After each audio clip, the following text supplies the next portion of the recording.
Fala família, tudo bem com vocês? Sejam bem-vindos ao nosso canal. Hoje a gente vai trazer um 3 em 1 de análises do Energy. Olha que surreal, que super novidade. Acho que ninguém nunca viu isso. Não, vocês já estão acostumados com os nossos 3 em 1 e todos em 1 de músicas. Hoje a gente vai trazer um de análises. Se vocês gostarem, a gente começa a trazer mais vídeos que tem diversas análises do mesmo conteúdo, porque eu entendo que a gente estudou aí e entendeu que se eu tenho vários vídeos fazendo análise de um mesmo tema, faz sentido trazer tudo de uma vez para que todo o contexto funcione. Exato. Né? Então por isso que a gente vai fazer esse teste aí, esperamos que vocês gostem. Então o 3 em 1 de análises do Energy hoje é focado em Round 6, na segunda temporada, que vocês conseguem assistir com a gente no Cinefy. O link tá aqui na descrição. Maratonamos, estamos cheios de teorias, porque foi muito boa, né? A gente encheu de comentários também durante todo o vídeo, assim, a gente vai explicar nossas teorias.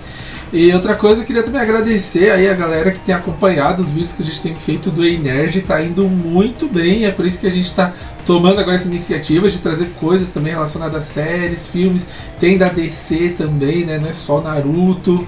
Tem do Superman, tem de Creator e Commandos. Muito bom. Sim. Então a ideia é trazer mais coisas nesse sentido, principalmente do Energy, né, que tá funcionando, e o próximo talvez seja até do P. Diddy, né, Renata?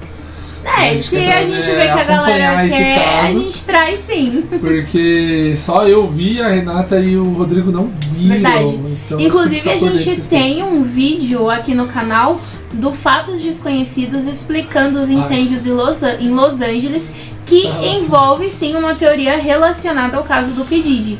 Então por isso que a gente está estudando aí. Se vocês quiserem, a gente vai trazer também a nossa análise da análise do Peter sobre o caso. Enfim, sem mais delongas, né? Vamos para essa análise completa.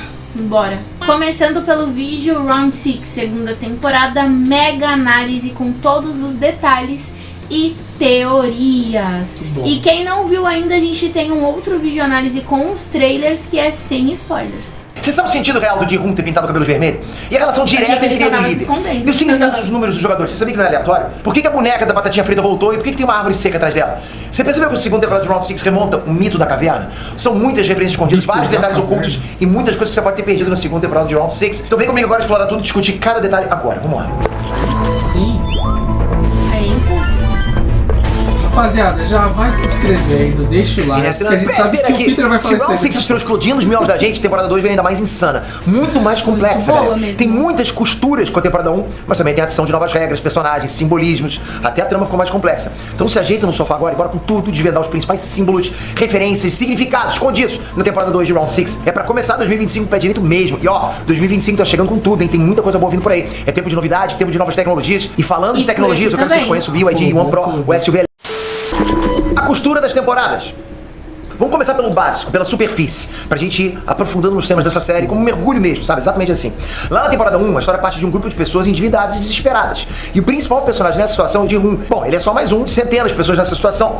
E elas são recrutadas para uma série de jogos mortais inspirados nas brincadeiras infantis da Coreia do Sul. Bom, tudo bem até aqui? Isso foi o ponto de partida da temporada 1. O link entre as duas temporadas é quando o Ji-Hoon decidiu não embarcar no avião. Ao invés disso, ele volta pra confrontar os organizadores do jogo. E ele passa 3 anos... Não, e esse cabelo, né? Ele tinha que explicar por que ele fez esse cabelo maluco. Eu achei que ele só tava se disfarçando. É, alguma coisa nesse sentido, né? Dá essa sensação mesmo no final da temporada, mas tipo, ele nem usou, né? Não ficou nem 5 minutos com esse cabelo na segunda temporada. Verdade, ele acaba cortando. Nessa caçada. Então o que acontece? O tempo que se passa desde que o Ji-Hoon não embarcou até o dia que ele encontra o vendedor é exatamente o mesmo tempo que a gente passou no mundo real, entre as temporadas 1 e 2. Você percebeu isso? O Ji-Hoon ele saiu do aeroporto em 2021, quando a gente assistiu a série pela primeira vez, e ele só encontrou o vendedor em 2024. Tinha se ligado nessa? A série se preocupa em estar sempre no nosso momento presente. Muita gente sentiu que a temporada 2 demorou para os jogos finalmente começarem, mas o episódio 1 inteiro foi estruturado como um jogo. O Ji-Hoon tá essencialmente jogando enquanto ele persegue o vendedor. Essa busca tem estratégia, tem regras, tem um ritmo repetitivo, tem fases. Tipo, é um jogo. Tem mais, os capangas que ele contrata para procurarem o vendedor, eles agem o tempo todo competindo entre eles. Existe um prêmio para quem achar o vendedor primeiro. Você pode não ter percebido, mas já era um jogo ali. Ou seja, existem jogos o tempo todo. Desde os tapas na cara, nas estações do metrô, na caçada ao vendedor, nas chantagens com roleta russa, até na doação de pão. né? Agora, falando de temas centrais, a primeira temporada mostrava uma história de sobrevivência. Mas na segunda, o tema é completamente outro. O tema central agora é vingança. Mesmo que o cenário seja o mesmo. É a ilha com o mesmo recrutamento, a apresentação, os uniformes, as regras gerais. É quase tudo mesmo, menos o de Amor... Engraçado, né? Porque, eu não sei se você concorda com essa análise que eu fiz durante o react, né, do Round 6, mas eu falava que essa temporada se trata de salvar vidas, né, de vidas humanas, né, de, tipo, redenção, não vingança. Porque o primeiro era grana. E o segundo eu senti mais que era isso. O foco não é ganhar o dinheiro e ver ele sendo feliz, realizando sonhos. Não, é tipo... É que assim, são duas coisas que no final das contas vai dar na mesma.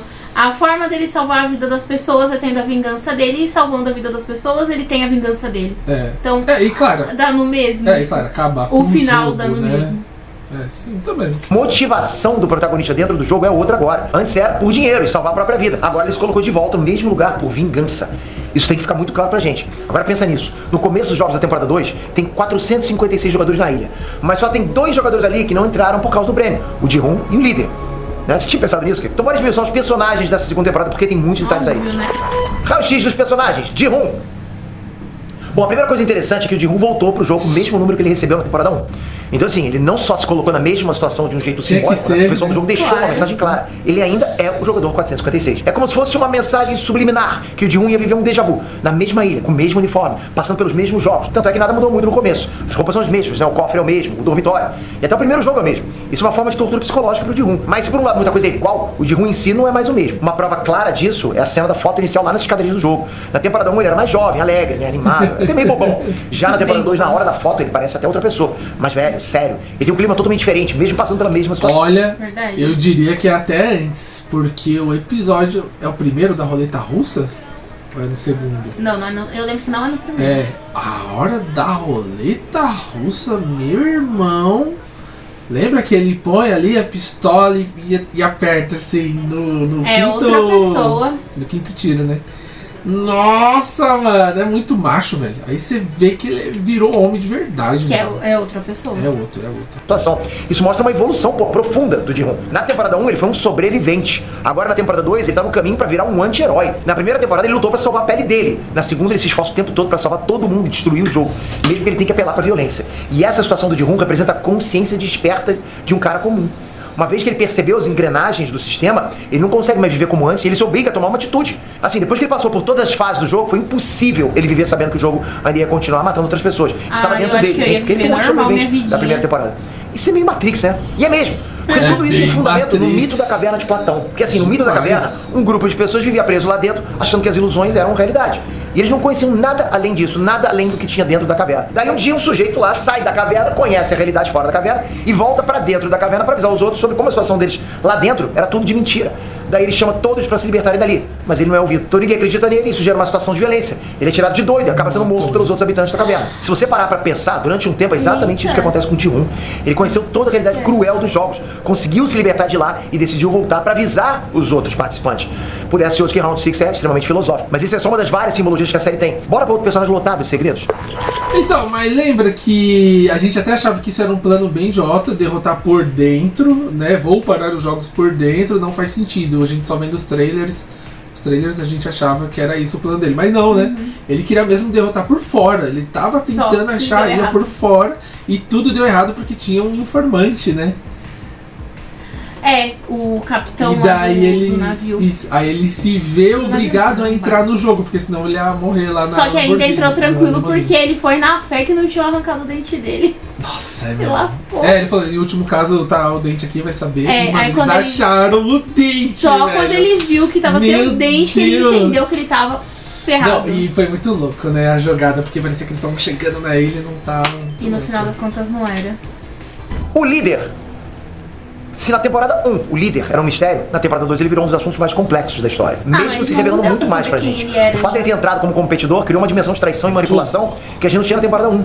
Se você lembrar, quando o velhinho 001 se revelou como chefe do jogo, e a tudo teoria, que tinha acontecido, ele já estava no mundo real de novo, fora da ilha dos jogos, né? Agora não. Agora a gente soube o tempo todo que todas as ações do jogador 1 eram treta, né? E isso deixou a nossa experiência ainda mais rica com a série.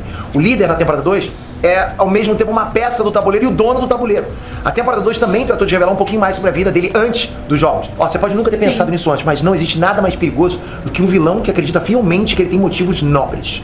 Já pensou nisso, cara? Tem uma fala do líder que é muito impactante e mostra exatamente no que ele acredita. Essa fala aconteceu na temporada 1, no episódio 5, chamado Mundo Justo. Pra muita gente, essa fala do líder passou batido, mas ela faz muito mais sentido agora que a gente conhece mais o líder na temporada 2. A fala é a seguinte, ó, abre aspas.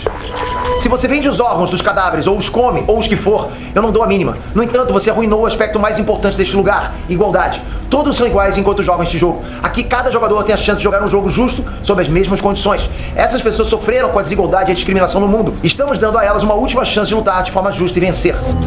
Tá vendo como ele sempre achou que ele promove uma coisa boa com os jogos? De alguma forma, os jogos são uma oportunidade de igualdade com os usuários, né? Ele pensa nisso. Mas agora, com mais detalhes sobre a vida dele, fica mais claro ainda que pro líder, as mortes são uma coisa boa. Eu vou te explicar isso devagar. Tudo bem, a gente sabe que enquanto o líder se infiltrou nos jogos como jogador 1, o que ele mais fez foi manipular e mentir. Mas ele usou algumas verdades no meio das falas dele. Sim. Isso ainda é mais perigoso. Se juntar o que ele falou sobre os motivos dele entrar nos jogos e o que o irmão e a madrasta dele falaram sobre ele nessa temporada, dá pra perceber que ele contou algumas verdades ali, né? Irmão e madrasta. Não é madrasta, é mãe adotiva. Ela diz que ele foi adotado. Não que ela é madrasta dele. Já é o a gente já sabia que lá em 2015 ele foi realmente um dos jogadores do jogo da Lula. E como ele tá vivo, ele foi o vencedor daquela edição. Ele contou pro Ji-hoon que ele entrou nos jogos para ter dinheiro para pagar o transplante da mulher dele, que tava doente. Isso era pura verdade, mas não em 2024, e sim em 2015. Ele venceu o jogo, ganhou o dinheiro, mas já era tarde demais. A esposa... Na primeira temporada, o irmão dele, o policial, que eu nunca lembro o nome, quando encontra os livros, descobre que é ele porque ele foi o jogador. Ele lá porque ele era um jogador. Ele foi mesmo. o jogador. Eu achei que era mó lorota isso daí, que ele tinha inventado. Ele foi o jogador em 2015, ele venceu, né? Se ele tá vivo, ele venceu.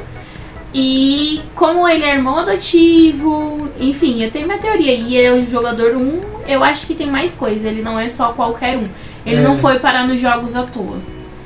Nossa, muda tudo, porque eu achei que era uma mentira dele ser dele ter entrado no... Não, ele não fala quem que ele não fala isso na segunda temporada pra ninguém, mas isso é uma revelação que a gente tem mais pro final da primeira temporada.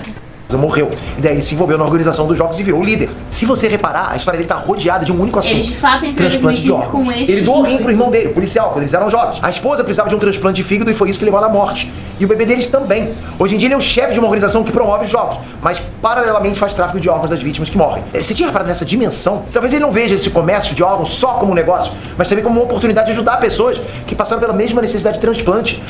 Mas até então, ele diz que ele não liga, que ele não tá nem aí pro que é feito com os órgãos. Porém, a 11, em dado momento, ela tem medo de se envolver com o tráfico de órgãos, porque o líder é contra. Então tá meio contraditório o que o Peter tá falando. Porque na segunda temporada, a 11 fala pro... o cara que fica abaixo desse líder, né? Mais acima deles, que ela não quer participar porque sabe que o líder não é a favor, que ele vai ficar puto. Porque ele ficou puto quando ele descobriu o tráfico de órgãos na primeira temporada. E aí ele ainda fala, mas ele descobriu porque a gente cometeu um erro, agora ele não vai descobrir e tal. Então, até onde eu tinha entendido, ele não concorda com, pelo menos não com a forma como tá sendo feita. Era bem clandestino isso mesmo, até pros jogos, né? Porque era escondido tudo. Do líder, escondido do próprio. Como, por exemplo, o irmão e a esposa dele.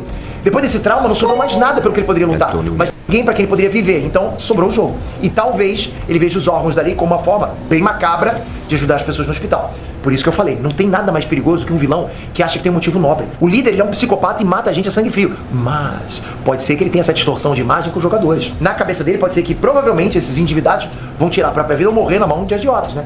Ele pode entender que ele pode dar um fim mais útil nessa galera que já vai morrer mesmo. Parece que a galera vai morrer e iam se matar, acho que é exatamente então, assim pelo menos não dá utilidade pra isso. E assim como o Ji-hoon tinha uma motivação...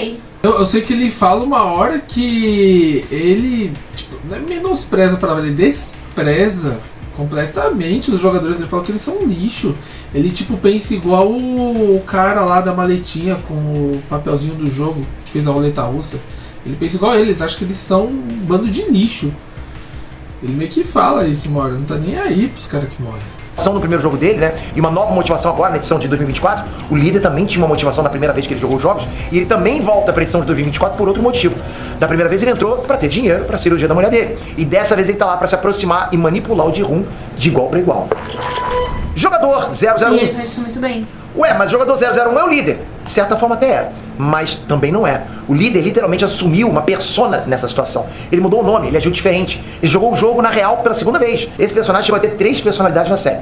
Primeiro, ele na vida real, né? O cara casado, foi demitido do emprego e se inscreveu no jogo pra salvar a esposa. A segunda personalidade é o líder misterioso e chefe da parada toda. E a terceira personalidade é o 001, o jogador sério, carismático, né? Fez amizade com o Ji-hoon. E ele agia com coerência, né? Manipulava sem deixar rastros. Se você olhar bem, são 3 pessoas em uma. E não dá pra falar de jogador 001 sem lembrar do velhinho, que também foi jogador 001 na temporada 1. Nas 2 temporadas, o jogador 001 foi uma liderança do jogo, infiltrado entre os jogadores. Sim. O vencedor. O vencedor é o recrutador pro Oxi. jogo. Ele também é um psicopata que despreza os outros. Eu acho que foi muito legal essa temporada dar mais espaço pra ele na tela e mostrando ele em outros contextos. Por exemplo, destruir comida na frente das pessoas famintas foi muito tenso de assistir. Esse ator é Isso muito a forma de Pareceu mostrar como doido. ele culpa as pessoas pela miséria na vida delas mesmas. É um recado bem claro. Só que assim, é um recado bem claro e em muitos momentos não deixa de ser real. Não é que todo mundo que tá na miséria é culpado pela situação que tá.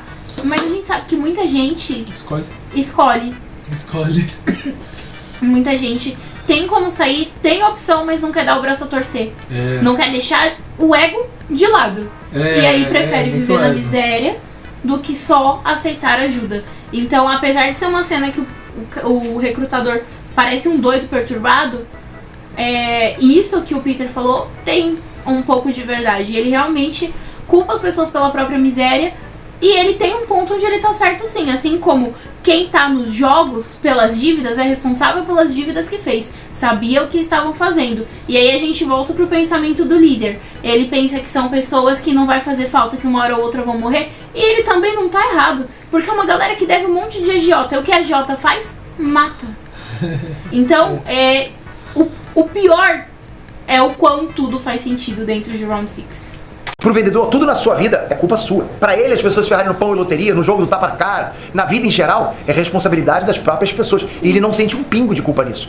E um vilão assim também é muito perigoso. Outro traço de personalidade dele é como ele segue as regras. Percebeu que ele não rouba? Em nenhum jogo ele não rouba. Seja no tapa na cara, seja no pão e loteria. E nem no pedra, papel e tesouro na loteria russa. Ele não trapaceia, mesmo que custe o sofrimento de alguém, mesmo que custe a vida de outra pessoa. E até a própria vida dele. Regras são regras e ele obedece até o fim. O que marca esse personagem é a total falta de empatia e obediência cega. Exato. Isso é pra poucos. Não, muito foda. é sádico.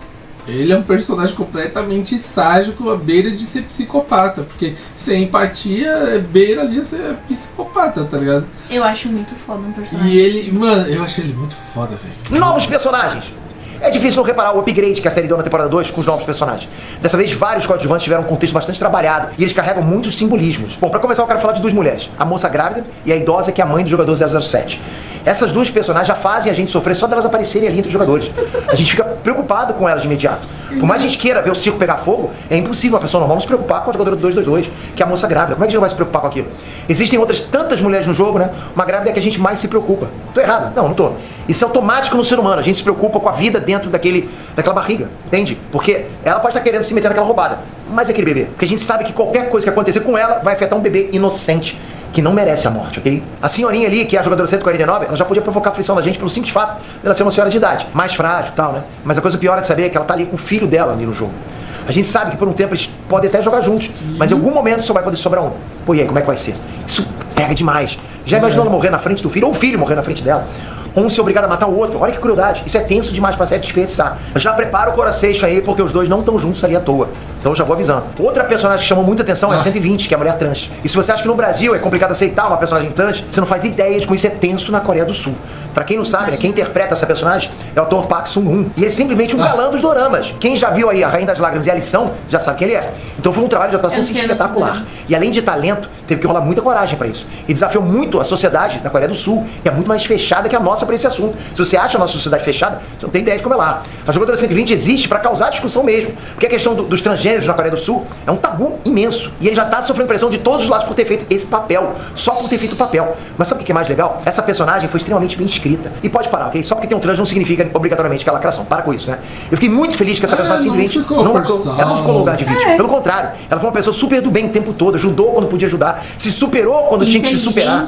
Isso é legal. A jogadora 120 foi muito carismática, foi uma aula de como pegar um assunto complexo e colocar de uma forma natural numa obra, sem precisar forçar nada. É isso. Eu acho que isso ele falou tudo. É o que a gente sempre tenta falar e as pessoas enxergam com maus olhos. Tipo, a realidade é que dane-se ela ser uma personagem trans. Foi uma boa personagem. O foco não foi a opção dela. O foco foi ela no jogo. Tudo que ela agregou no jogo, as estratégias que ela teve, e é isso.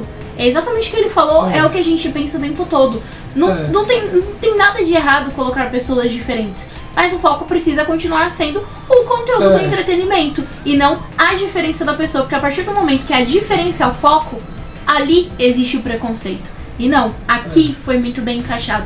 Em momento nenhum a gente tem drama, tem vitimismo, não tem nada. Tem ela parruda ali falando, vou ganhar, quero ganhar, e junto com o time, jogando em time, vamos fazer desse jeito, liderando ali. Cara, foi sensacional, foi uma puta introdução. Assim, resumindo, não teve lacração mesmo, como o Peter falou, e assim, foram, exatamente como ele falou, foi bem estratégico, porque colocou ela em posições de liderança, posições ali onde ela tinha um destaque. Sim. Então, daí dava pra crescer o personagem sem ter que lacrar. E o destaque que ela teve foi simplesmente por ela ser boa e inteligente, e não por ela ser trans. E o problema que a gente tem hoje, quando tentam inserir as pessoas, né, essas diferentes, trans e afins, em conteúdos de entretenimento, é porque torna-se o foco e elas são enaltecidas por aquilo. E não, aqui é uma personagem que merece ser enaltecida pela inteligência estratégica que ela teve em diversos momentos. E não por ela ser trans. Eu acho que foi feito da forma correta a inserção da personagem. E como o Peter mesmo falou, inseriram a personagem, fizeram com que a gente conseguisse entender o quão complexo é a cabeça dela, é a vida dela, mas sem que isso fosse o foco. Como pegar um assunto complexo e colocar de uma forma natural numa obra, sem precisar forçar nada. É isso que todo mundo tinha que entender. Tem outros jogadores que também contribuíram para dar uma dimensão mais global para a obra. Teve um rapper, um influenciador de criptomoedas. São tipos que fazem parte do nosso dia a dia, sabe? Do nosso consumo cultural, até aqui no Ocidente. Isso foi proposital para aproximar mais a gente ainda da obra, né? Outro personagem que você pode ter deixado passar a importância é o capitão do barco. Porque a gente só focou no plot twist. Mas isso simboliza uma coisa muito importante para a história. A noção de que não existe como se livrar do jogo, nem ficando fora da ilha. Esse personagem remete à sensação de controle absoluto dos organizadores. Isso expande a narrativa para além das fronteiras da arena dos jogos. E mais um personagem que teve uma função narrativa super importante foi o Junbai, o amigo do Ji-hoon. A princípio ele representou um ponto de confiança e segurança do Ji-hoon, mas o principal foi a morte dele, que serviu para minar de vez a esperança do personagem principal. E para ficar ainda mais pesado, a morte dele aconteceu justamente no momento de maior fracasso do Ji-hoon, que é quando a rebelião dá errado de vez. Agora a gente vasculhou a dimensão dos personagens, vamos mergulhar mais fundo, agora nas atividades da ilha. Os jogos! Como a gente viu, existiam jogos fora da ilha, e um deles foi o Pão e Loteria, né? No episódio 1. O vendedor aparece jogando com pessoas aleatórias em situações de rua. Ele oferece duas opções: uma recompensa simples e imediata, ou a chance de ganhar uma quantia que mudaria as vidas deles. Mas o risco é alto. Esse jogo resume os próprios jogos da série. Tudo sempre explora a esperança das pessoas, mesmo que as chances sejam mínimas. Enquanto isso, os jogos dentro da ilha continuam sendo brincadeiras coreanas clássicas. Isso serve para fazer um contraste, né, entre a inocência infantil e a violência extrema. É como se a ilha desvirtuasse a pureza das coisas, criando brincadeiras mortais. O primeiro jogo da ilha volta sendo a batatinha... Sinceramente, eu achava que o cara fazia aquilo ali, não era pra trazer essa análise mais profunda, e sim pra mostrar o quão doidão e sádico ele era, velho.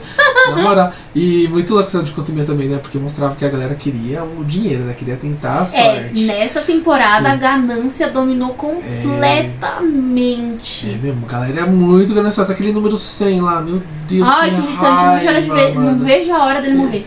Mas é que a gente faz uma análise bem mais profunda, conforme a gente foi vendo os episódios que tá lá no Cinefy. Sim. Mas a gente até falava, a comida, eles vão conseguir de qualquer jeito todo dia. Deve ter até o governo deve dar comida pros caras todo dia. Então ele vai, claro, tentar a sorte ali, né? Feito 1, 2, 3. Isso é um gancho, né? Com vários propósitos. Primeiro, pra jogar a gente de novo no clima da série, né? Pra voltar a gente pro que foi a ilustração máxima da série na temporada 1. Segundo, pra trazer todo um contexto de retorno pro Ji-hoon. E terceiro, mas não menos importante, é um fanservice quase obrigatório, né? Já que a boneca da batatinha frita é o grande símbolo da série na cultura pop. Uma coisa que muita gente pode não ter percebido desde a temporada anterior é que esse jogo e essa boneca tem vários significados por trás. Na original, a música que a boneca canta não é batatinha frita, 1, 2, 3, não é. O que ela canta é a flor de hibisco floresceu. E claro que essa brincadeira não tá à toa na série. O primeiro motivo dessa brincadeira tá lá é porque ela é uma brincadeira tradicional da Coreia do Sul. Mas até aí, tipo, existem dezenas, centenas de brincadeiras. E essa aí, em específico, tem todo um simbolismo por trás. A música fala de hibisco, e essa é a flor nacional da Coreia do Sul. O hibisco, para eles, é um símbolo de resiliência, que é a capacidade de se adaptar, de superar coisas ruins. Tem tudo a ver com a série, né? A ironia da coisa fica ainda mais forte, eu acho, quando você começa a perceber o significado das brincadeiras, da música. Outro detalhe é a estrutura ali. Não tem só a boneca, tem uma árvore, reparou? Esse é como se fosse o arbusto do hibisco que ela canta durante a brincadeira. Só que é um arbusto seco, para reforçar ainda mais a ideia de morte que ronda esse jogo. Sinistro isso. Outro jogo da temporada 1 que deu uma parecida de leve foi o jogo do doce. Ele veio reformulado no pesadelo do Ji-hoon, né? Com forma de E a mensagem são duas. A primeira é que nada é tão ruim que não possa piorar. A segunda é que o Ji-hoon pode achar que sabe o que vai acontecer. Eu escuto isso quase todos os dias no trabalho. Nada é tão ruim que não possa piorar. Gente, é uma frase que eu não aguento mais ouvir. Sempre que eu penso nisso, alguém fala isso, eu já penso assim, tipo, chuva, né? Tá ligado? Poderia simplesmente já tá chovendo que já piora tudo as coisas. Verdade.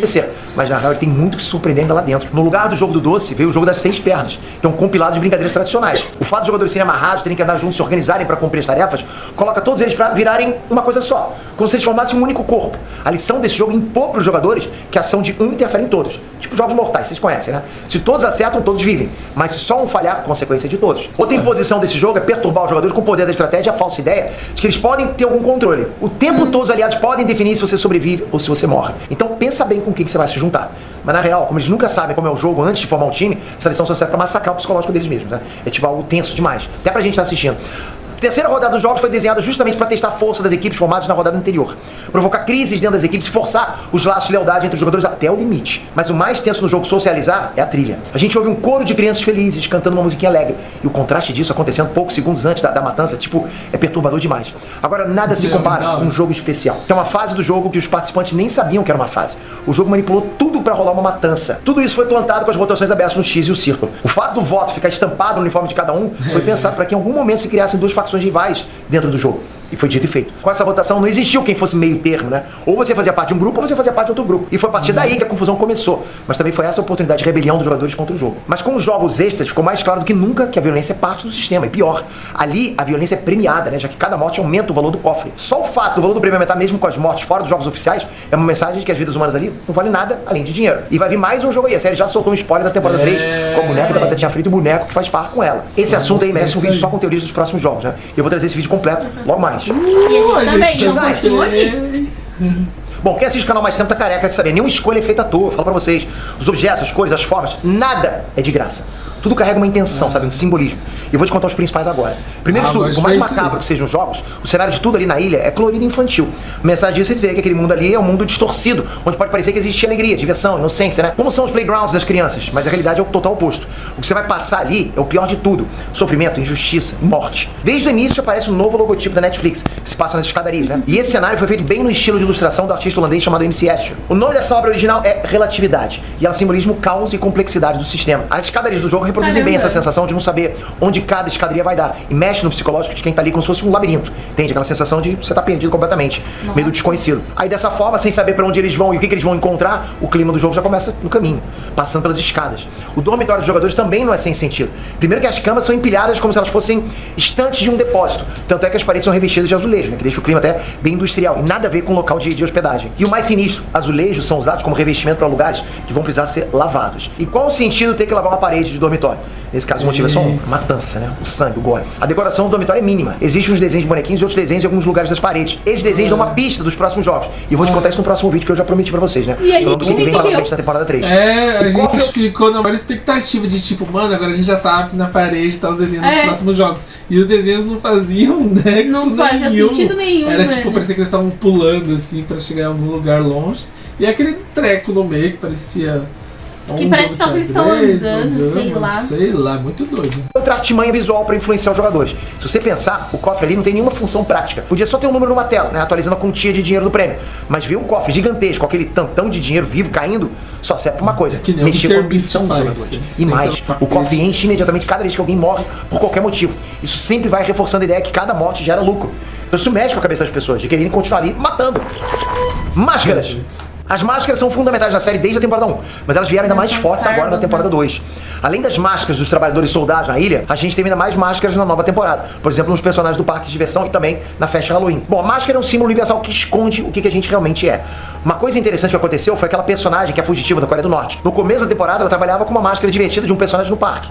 E no decorrer dos episódios, ela simplesmente troca de máscara. E ela passa a ser um triângulo assassino na ilha onde os jogos acontecem. Lá na temporada 1, os VIPs usavam máscaras douradas com rostos de animais. Isso garantia o anonimato deles, né? Mas principalmente, passava a mensagem deles serem muito ricos e poderosos. E isso é simbolizado pela qualidade das máscaras e a cor dourada, né? A cor de ouro. Já o design de cabeça de animais mostra que eles eram predadores. Como se eles fossem as feras e os jogadores as presas deles. Os guardas e os trabalhadores da ilha também usam máscaras. Mas, para além de garantir o anonimato dos criminosos, as máscaras servem para designar a função de cada um. E ainda demonstra que eles só são peças da engrenagem. Qualquer um ali pode ser substituído a qualquer momento, que não vai fazer diferença nenhuma, né? Tá todo mundo mascarado ali, ninguém sabe quem é quem, ninguém vai perceber. Isso revela que o jogo cruel não se importa com ninguém. Isso vale também para os trabalhadores, né? Você tinha pensado nessa? Verde! Desde a temporada 1, a roupa dos jogadores é verde. Você já parou pra pensar que no jogo ninguém fica com a própria roupa? Por que eles têm que usar o uniforme todo igualzinho? E por que é logo verde? Bom, o uniforme serve pra anular qualquer tipo de individualidade ali. Pra cada jogador ter noção de que é só mais um no meio da multidão, ok? Ninguém é diferente ali dentro. Eles não tem que ter essa ideia de que eles são diferentes, que eles são especiais. Se você... Eu real associava a prisão. Porque prisão eles têm um uniforme, né? Todo mundo fica igual. Não, é laranja, ok. Mas, tipo, o fato deles estarem todos de uniformes verdes, eu sempre associei a... Eles estão em uma prisão e o verde é a esperança de que eles consigam sobreviver a esta prisão. Ah, você pensava que era isso? Eu sempre pensei dessa forma. Eu pensava que era mais uma coisa relacionada a dinheiro. Por mais que a moeda deles não seja exatamente verde. Eu não faço ideia da cor da moeda deles. Eu não sei até onde tá certo na Netflix. Se você notar, não tem nem distinção de uniforme masculino e feminino. A roupa é exatamente a mesma para todos os jogadores, não importa. Todos são iguais. E a cor verde, se você parar pra pensar, não é uma cor muito útil, né? Se, por exemplo, um jogador fugisse da ilha. Pensa, aquela floresta toda e um sujeito de verde lá no meio, é perfeito para um fugitivo. Mas aí que tá, se eles contassem que o jogador tivesse a possibilidade de fugir, eles colocariam uma cor muito mais chamativa. Por exemplo, do que é feito nos presídios americanos. Já todo mundo usa laranja para ser visto de longe, para se destacar mesmo quando ele sai correndo por aí. Então só um ponto de partida já é louco aqui na série. Os jogadores usam verde e não outra cor mais chamativa, porque o sujeito simplesmente não vai conseguir fugir dali. Então o uniforme mais chamativo não ia ter serventia. Né? Por quê? Porque o controle da ilha é gigante, não tem como eles fugirem. Outro motivo é que simbolicamente a cor verde tem dois significados. A imaturidade e a esperança, exatamente isso. Se você pensar esses dois significados, definem muito o perfil dos jogadores. Por mais diferente que todos eles sejam, todos entram ali com a esperança de se dar bem, de melhora de vida. E também todos os jogadores são inexperientes com os jogos. Pode ver, quase impossível alguém chegar totalmente preparado para os jogos. Nem o Ji-Hoon, que já tá lá pela segunda vez, né? Ele não tá preparado para o que acontece ali dentro, para tudo que acontece ali dentro. Ninguém tá. Magenta. Me diz aí, o uniforme dos guardas é vermelho ou rosa? Então, ou fica mesmo entre um rosa avermelhado, né? Rosa, também conhecido como magenta. E se liga nessa informação, essa cor não existe. Sabia dessa? É assim, ó, o espectro da luz visível, né? Que é aquele gradiente de cores que a gente consegue ver, não tem magenta, não tem rosa avermelhado. Você tinha percebido isso? Mas então como que a gente consegue ver essa cor se ela não existe?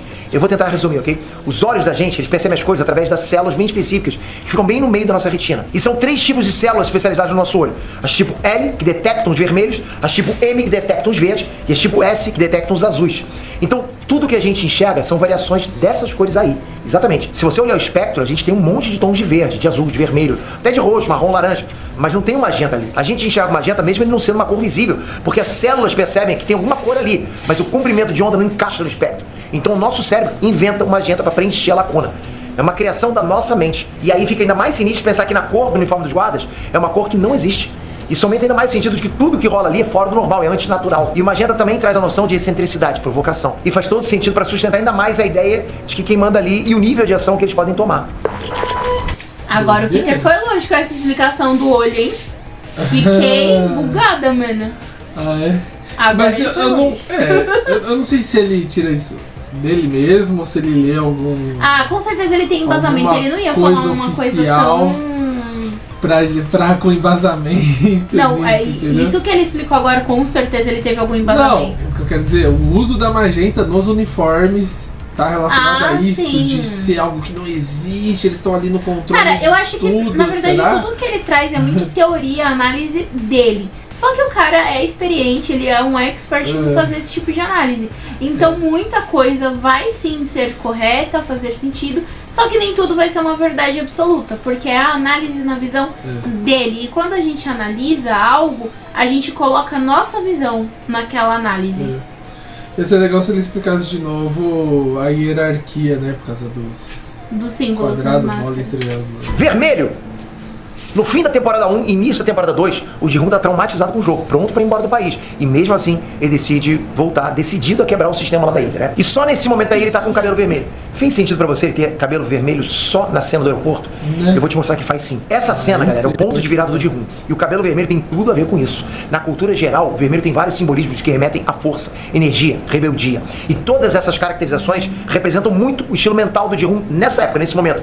Na Idade Média, por exemplo, uma pessoa de cabelo vermelho representava perigo ou transgressão. Na cultura geral, até nos dias de hoje, as pessoas com cabelos vermelhos são como diferenciadas, únicas. E isso também prepara a imagem do Ji-hoon pro próximo passo, de ser um jogador diferenciado na nova rodada do jogo. Círculo, triângulo e quadrado. Vai. Bom, na segunda temporada ficou ainda mais claro de perceber as funções de cada trabalhador da ilha a partir da forma geométrica nas máscaras. Essas formas representam hierarquia entre os guardas. O círculo simboliza os operários, que é a ordem mais básica dos trabalhadores. O triângulo é usado pelos soldados, que são a parte mais violenta da organização. E o quadrado é usado pelos administradores, que são os que comandam as operações lá da ilha, né? E o curioso é que em algumas culturas e filosofias, o círculo é visto como uma forma superior, e ela simboliza o infinito. Em seguida, nessa hierarquia, seria o triângulo, que simboliza a ascensão, o progresso. Em terceiro lugar, viria o quadrado, que remete à estabilidade. Se você reparar no senso comum, a ordem de importância seria, então, círculo, triângulo e quadrado. E já no Round 6, a importância dessas formas é o oposto. É o quadrado, triângulo e, por último, o círculo. Se a gente levar essa comparação em conta, então, mais uma vez, a gente tem a ideia reforçada de que o sistema dentro da ilha é corrompido. É o contrário do que é certo. É o contrário da ordem natural das coisas. Isso faz muito sentido. X e círculo.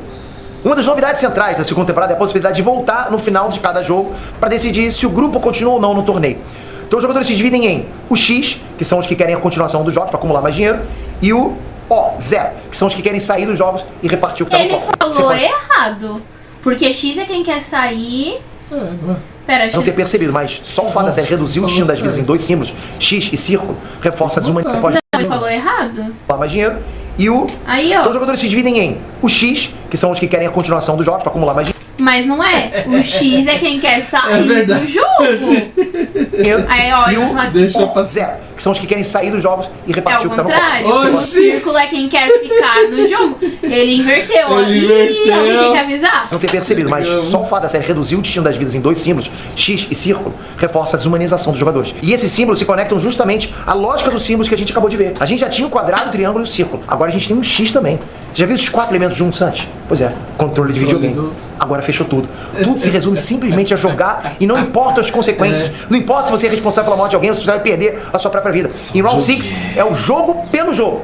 Além disso, nessa parte do X e círculo, o jogo ainda faz uma crítica pesada com a ideia da vontade coletiva corrompida. Sabe aquela frase, a voz do povo é a voz de Deus, né? Como se a vontade da maioria sempre fosse a escolha mais sábia. A gente tem visto que isso não se aplica na realidade da série. E a crítica é justamente essa, de mostrar como os sistemas podem parecer democráticos, mas na verdade são movidos por manipulações e interesses pessoais, que podem até colocar todos em risco, né? Política tem muito isso, ok? A votação para sair e para ficar funciona no jogo como uma ilusão. Os jogadores têm a sensação de que eles têm alguma liberdade, algum tipo de escolha, mas na verdade o sistema de votação é corrompido desde sempre e ele foi plantado para não funcionar, e sim para gerar divisão, para gerar treta, etc.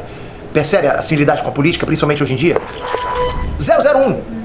O número 1, ou 001, significa muitas coisas. Em várias culturas, o número 0 simboliza um momento antes da criação. E o número 1 simboliza a criação ou o criador. Já entendeu, né? O primeiro jogador 001 que a gente conheceu nessa série foi o Wolverine na temporada passada. E ele era justamente o chefão, o dono do jogo. O cara que inventou a parada toda. O jogo só existe por causa dele. Ele era a fonte de tudo que aconteceu ali. E essa mensagem estava na nossa cara o tempo todo, né? Com ele usando o uniforme 001. Em outros contextos, esse mesmo número 1 significa literalmente liderança.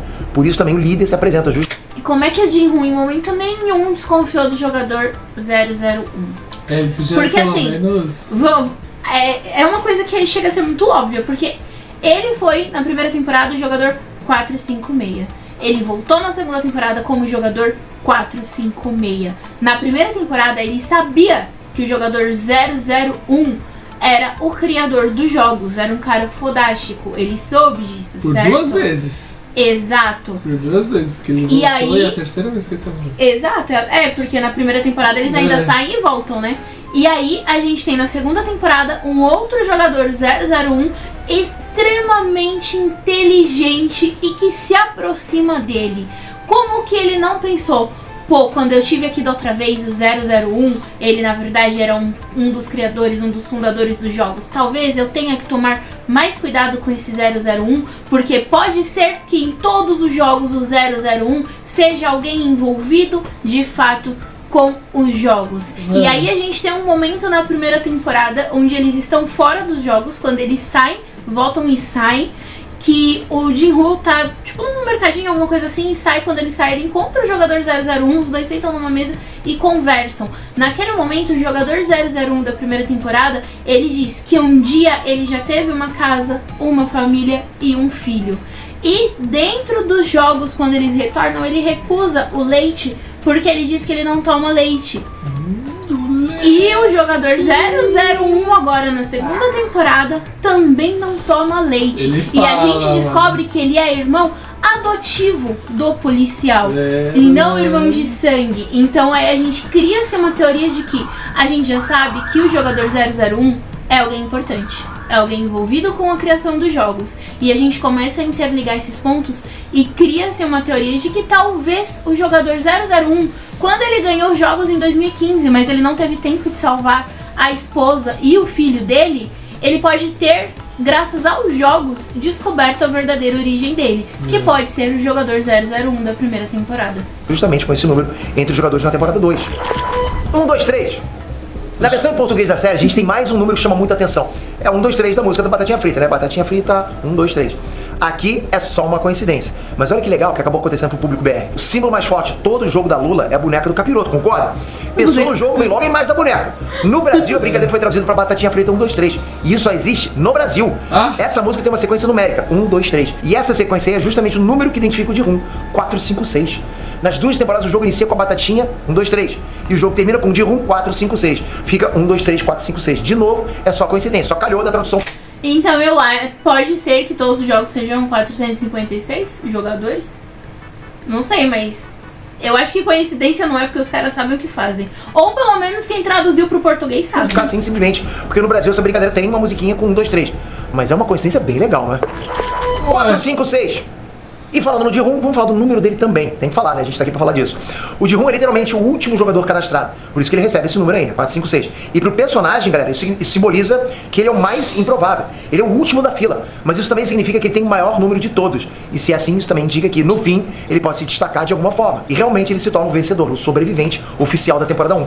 Esse número é feito de uma sequência direta, né? 4, 5 e 6. Já parou pra pensar que é estranho um conjunto terminar num número sequencial e não no número inteiro? Não seria mais confortável, até mais normal, ser 400 ou 500 jogadores e não exatamente 4, 5, 6? Até 450 seria mais aceitável. Mas por que justamente 4, 5, 6, 456? Isso já dá a dica de que o significado disso está na sequência. No inconsciente coletivo, o número 4 representa a estabilidade. O número 5 é entendido como o número de mudanças e adaptações. E o número 6 simboliza harmonia e responsabilidade. Se a gente considerar todos esses significados, todos eles encaixam direitinho na jornada do Ji-Hoon.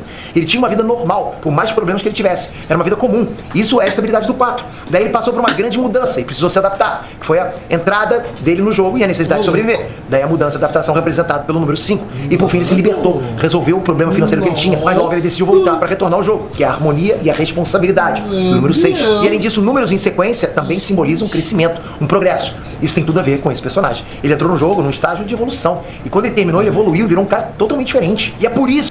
Fiquei chocada com essa da numerologia. Isso eu não tinha pensado em momento nenhum. Eu acho que ele pode estar viajando na maionese, mas se tiver também, mano, é muito foda do mesmo jeito. Assim, a análise fica muito foda, mas assim, ele poderia usar a análise dos números que uma tribo africana usa pros 4, 5, 6 e poderia não ter nada a ver, entendeu? Com o que eles falam, o 4 representa, sei lá, vingança, o 5 representa... não, deixa que o Peter faz essas analogias. E aí, tipo, ele poderia pegar de qualquer outro lugar, entendeu? Que fala, que faz sentido encaixar esses números. Mas ele foi no estudo dos números. Eu acho que o 456 é porque são 456 milhões, né? Ou 4 bilhões e 500 milhões de... Cada jogador representa 100 milhões. E aí o prêmio total é 45 bilhões,6, porque são 456 jogadores. Porque esse daí se torna um número que, se convertendo lá pra dólar, fica um número redondinho.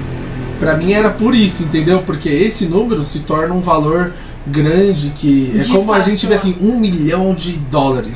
É um número redondo, legal, bonito de se ver. Esse número também, 4 bilhões, que não sei o que, também deve ser um número meio redondo pra eles, se for converter.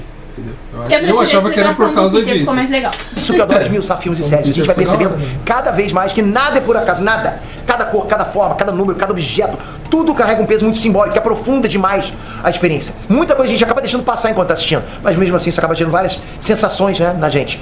E às vezes até a gente nem sabe por que a gente ficou aflito, ou por que uma coisa incomodou a gente. Essa é a magia da obra. Tá lá no subconsciente, tá por trás, tá no background, isso acaba incomodando a gente de alguma forma, acaba gerando algum tipo de emoção. Essa mistura de estímulos com intenções funciona demais no nosso cérebro. É por isso que uma obra dessa, como Round 6, mexe tanto com a gente. E ó, vai no link da descrição no comentário fixado pra você conhecer o BYD One Pro. Eu garanto que esse SUV elétrico da BYD vai subir. E aí, muito foda, mano. Uma coisa que não tem como deixar passar. Mas muita coisa aconteceu, né? Os jogos acontecem há muitas décadas, pelo que a gente pôde ver na primeira temporada. E esse foi o único momento que alguém quis voltar para os jogos para acabar com os jogos. Ou seja, a realidade é que as pessoas não iam querer voltar. As pessoas, quem ganha? Pô, ganhou, quero esquecer o que aconteceu, quero ter a minha vida e viver tranquilamente. O Jin-Hoon foi a primeira exceção. E sim, isso pode abrir um precedente para que outros ganhadores no futuro comecem a agir como ele. Mas não é a ordem natural, porque a segunda temporada deixa muito claro a ganância do ser humano. Porque a partir do momento que eles viram que cada morte aumentava o valor do prêmio, a galera que queria ficar começou a torcer para as pessoas morrerem. Tanto que são eles que têm o primeiro momento de ataque pra conseguir aumentar o valor do prêmio. Então, assim, é um jogo de ganância muito grande. Onde as vidas realmente não importam na percepção da maioria. E aí tem uma coisa que o Peter falou já mais no começo do vídeo e que chega a ser muito uma política da vida real. Hoje a gente diz que vive em uma democracia. Porque onde a maioria sempre acaba ganhando. Mas a maioria nem sempre pode ter razão. E Round 6, segunda temporada, deixa isso muito claro. Sim. Tipo, isso é a maioria afogado já era, tá ligado? Bom, agora a gente vai pro Quem Sobrou Vivo para a terceira temporada. A gente sabe da maioria, mas durante os jogos sobrou pouco, a gente vive entre os personagens mais importantes. Tá torcendo pra moça grávida? Ou pro filhinho da mamãe? E o Jin-Hoon vai conseguir? Bora ver quem sobrou pra terceira temporada. Vamos lá. Inclusive, achei que faltou falar de tanta coisa, né? Tinha os caras que ele contratou, que era mercenário.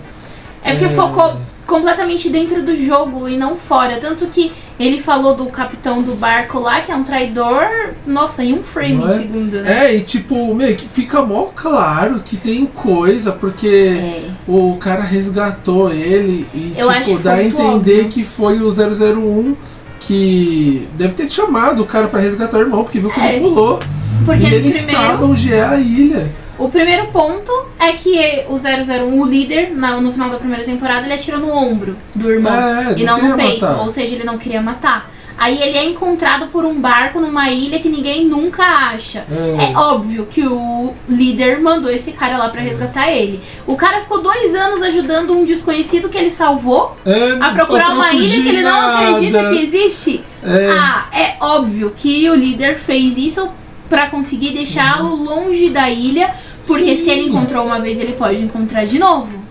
Então era muito óbvio que esse cara era um traidor. O game tem um controle absoluto, são bilionários, são caras que são donos do mundo, literalmente, porque eles têm toda a grana do mundo à disposição deles, e eles fazem esse joguinho só por diversão, mano.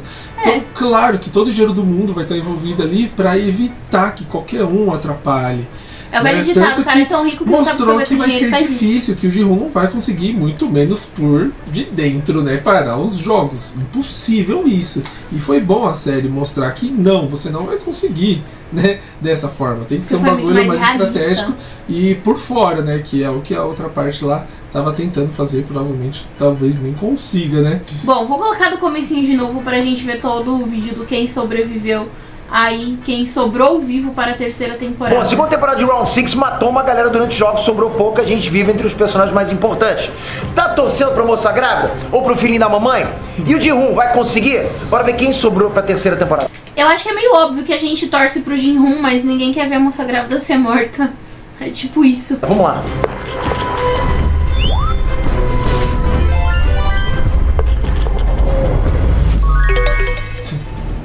Inês Trunks, inteira aqui. Galera, quem achou que a primeira temporada de Round 6 foi violenta, nem imagina que a segunda temporada já passou o rodo numa galera e sobrou pouca gente. Até mesmo dos personagens mais importantes pra história. São 9 os que realmente fazem parte da trama e caso você não esteja lembrando de alguém aí, só vem comigo, são esses aqui. Número 044, Seon-Nyo, a xamã doida. Acho que todo mundo concorda que ninguém gosta de Seon-Nyo, né? Ela é aquela mulher xamã doida que vive amaldiçoando as pessoas lá que não querem. Assim, ser xamã não é um problema.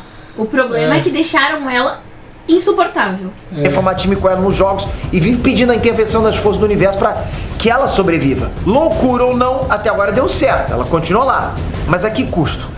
A real é que ela é muito chata e ninguém gosta dela. Essa dificuldade de entrar no time é um problema. Pode custar a permanência dela no jogo e no mundo. Até porque acho que nem o universo vai suportar a chatice dela e vai mandar ela embora se continuar desse jeito, né? Sem condições. Número 007, Young-sik, o filhinho da mamãe. Young-sik é o cara que entrou nos jogos pra pagar a dívida de jogos e descobriu que a mãe dele, né, já idosa, tava lá dentro pelo mesmo motivo, pagar as dívidas dele. Além da situação, provavelmente é bem... E o mais foda é que o Jin-Ho procurou por 2 anos o cara, não conseguiu, gastou uma grana e tipo, a mãe desse cara conseguiu entrar no jogo. Entendeu? Tipo, ela se deu de cara com o cara lá, com o recrutador, tipo, só por tentar. Ela tentou achar o cara e achou. E entrou no jogo, sabe? Eu acho que não foi tão simples. Não, pra ela foi simples. Ela foi procurar o filho que tava perdido e aí achou, entendeu? Olha que loucura isso. Foi muito fácil pra ela. Mas mostra que ela entrou procurando o filho, porque eu não lembro. Ela fala, eu fui te procurar porque você não voltava pra casa, não sei o quê. E assim, ela encontrou com o cara, mas ela fez o joguinho das cartas lá, tudo, passou pelo mesmo processo. Deve ser o mesmo processo. Envergonhoso, o cara não dá uma dentro, né? Pô, chato pra caramba. Mesmo sendo péssimo em todos os jogos, ele volta pra continuar. Nossa, ele faz as piores coisas e pra piorar. Otário, ele deixou a mãe pra morrer no jogo dos 4. Isso fez com que todo mundo enxergasse ele como alguém não confiável.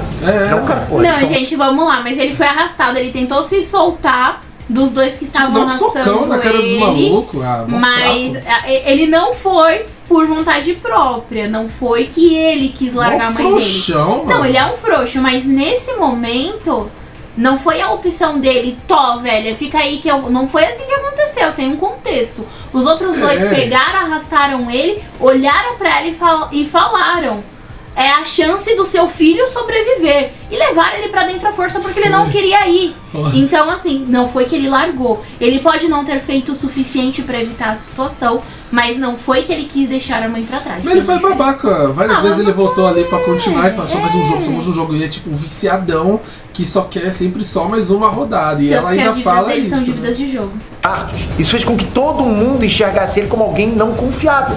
Afinal, o cara, porra, deixou a mãe pra morrer. Como é que vai confiar nisso, né? Ele até chegou vivo até aqui, mas é altamente improvável que ele chegue na final do jogo na 3ª temporada. Tá fazendo hora extra isso aí, com certeza. Fora que é vacilão pra caramba, já sabe, né? Tá vacilando. Número 149, Jeon-ja, a mãezona.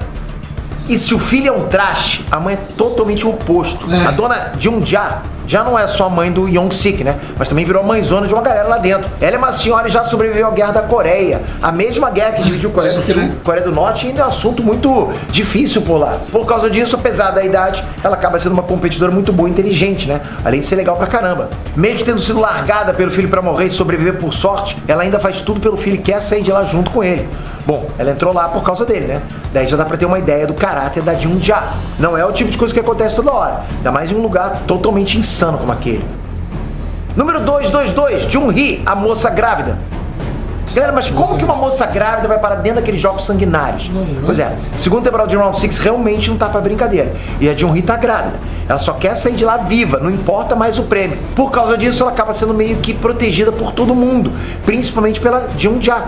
A galera dá comida pra ela e tá tudo bem. Mas conforme os jogos vão ficando mais brutais, vai chegar uma hora em que vai ficar difícil proteger ela. Pra piorar, o pai da criança também tá no jogo, mas ele não parece tão confiável assim, né? Apesar de já ter salvado ela. Fora que a gravidez tá no final. Se bobear, o filho nasce lá mesmo, né? Na ilha. Já Número pensou? 333, Myung-ji, o influenciador cripto. Essa criança tem um pai, que por sinal é o jogador 333, Myung-ji. Ele também é um youtuber famoso que convenceu uma porrada de gente a comprar uma criptomoeda milagrosa e que obviamente não deu em nada, né? Como resultado disso, ele ficou com dívidas enormes e foi parar no jogo para tentar pagar tudo. E muita gente que tá no jogo também ficou quebrado financeiramente por causa dele. Apesar de metade dos jogadores odiarem o cara, Ele tem conseguido sobreviver a todas as tretas e todos os jogos. Parece ser um monstro. E com um detalhe de que ninguém quer fazer time com ele. E ainda assim ele conseguiu continuar entrando nos times e se manter vivo. É interessante também que a galera que... Você vê em todos os jogos, a galera é tudo em equipe, né?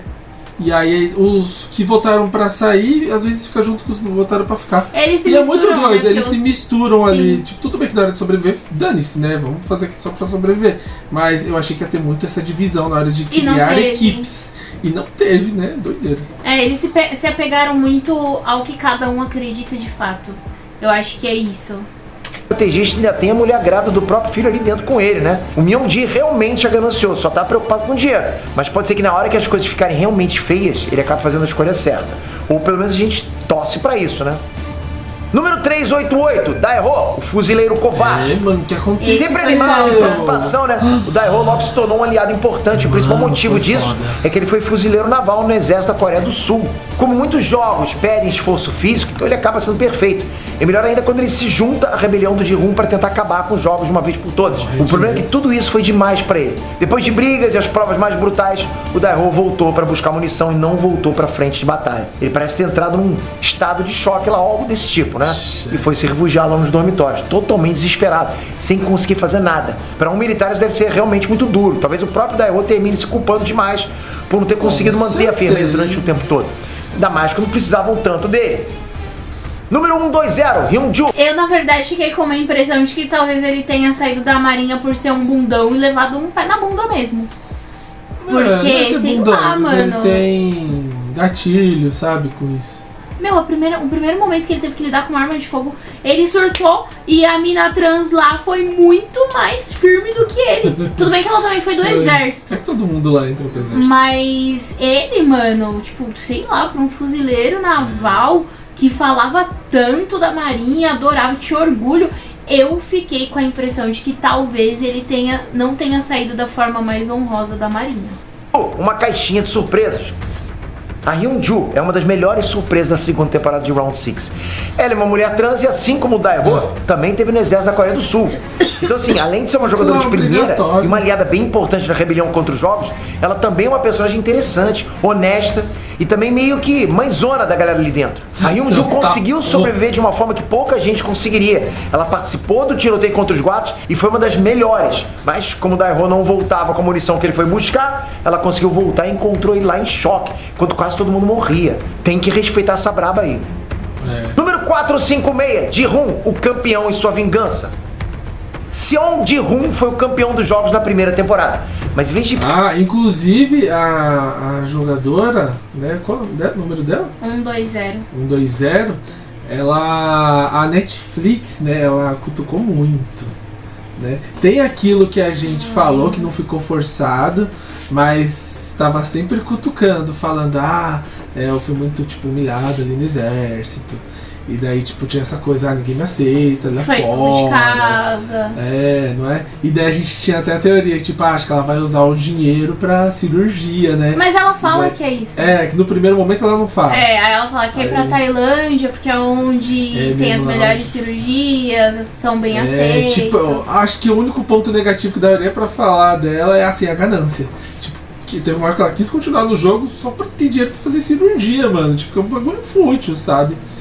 É que pra gente, pra cada um tem a gente tem essa história percepção de ser fútil, mas pra ela é a vida dela. Não, assim, um troco de vida de pessoas, você, entendeu? E até da sua própria, porque você pode morrer. Acaba sendo fútil nesse contexto. Na verdade, todos eles estão sabe. lá pelos motivos errados, por motivos fúteis. A gente conta nos dedos quem tem bons motivos. O jogador 246 é um jogador que tem um bom motivo, ele quer salvar a vida da filha dele, que tá morrendo. O resto... Outro cara lá que entrou porque a filha tem É esse que eu tô falando. É o jogador 246. Entendi, 456. Não, o 246. Cara, ele é um único até agora que tem um motivo de fato pra estar lá.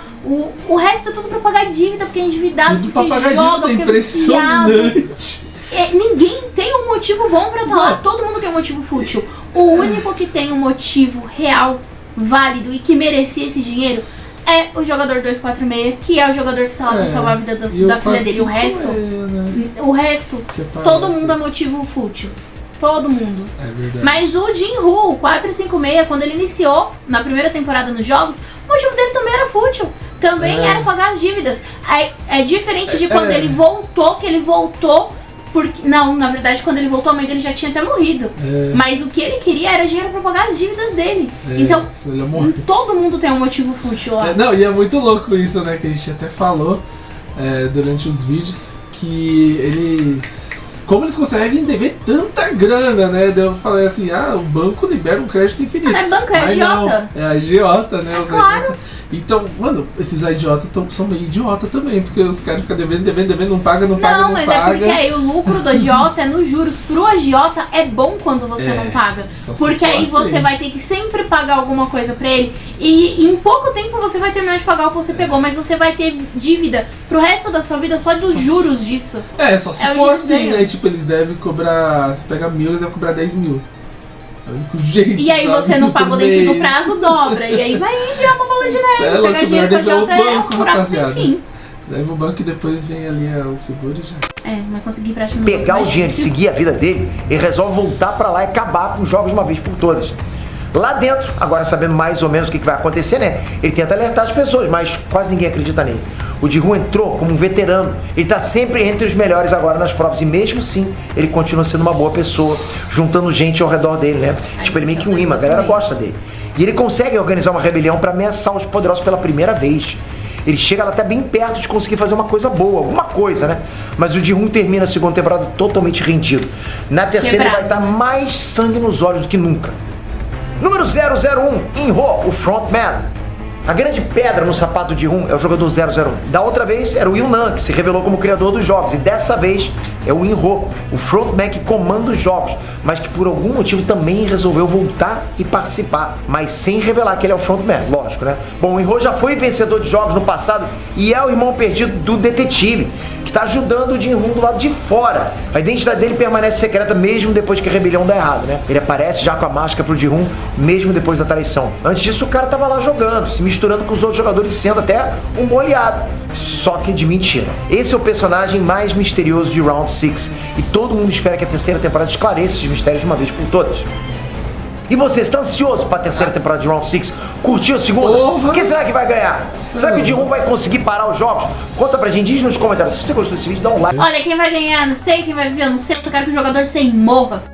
Porque eles só chegaram tão longe nesse jogo por causa do jogador 100. Oh, meu Deus, bicho. Era aquele rapper ridículo que fazia tudo menos rap. Porque o cara era escroto. Ele era escroto. E o jogador 100. Esses dois morrendo, os jogos acabam. Porque eles são aqueles formadores de opinião negativa. Né? E eles são extremamente gananciosos. Se não fossem esses dois, eles já tinham saído dos jogos. Então, talvez, olha, pode parecer errado da minha parte, mas desde o primeiro momento, quando o Jin-Woo viu a garrafa com a bebida pra eles, o garfo na hora da refeição e entendeu que tudo aquilo era pra ter uma rebelião lá dentro, de verdade, a estratégia dele de vamos nos armar, ir contra os guardas, deixa eles atacarem, a gente foi errada. Ele errou.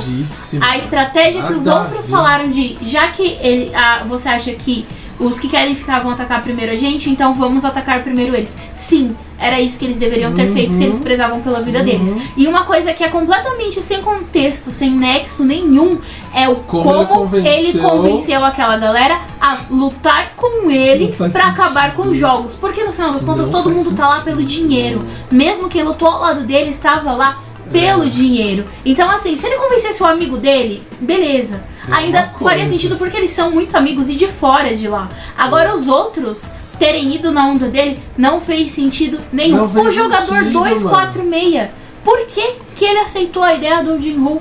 Por quê? Porque ele era o único que, sendo que ele era o único que tinha um motivo válido pra estar ali atrás desse dinheiro.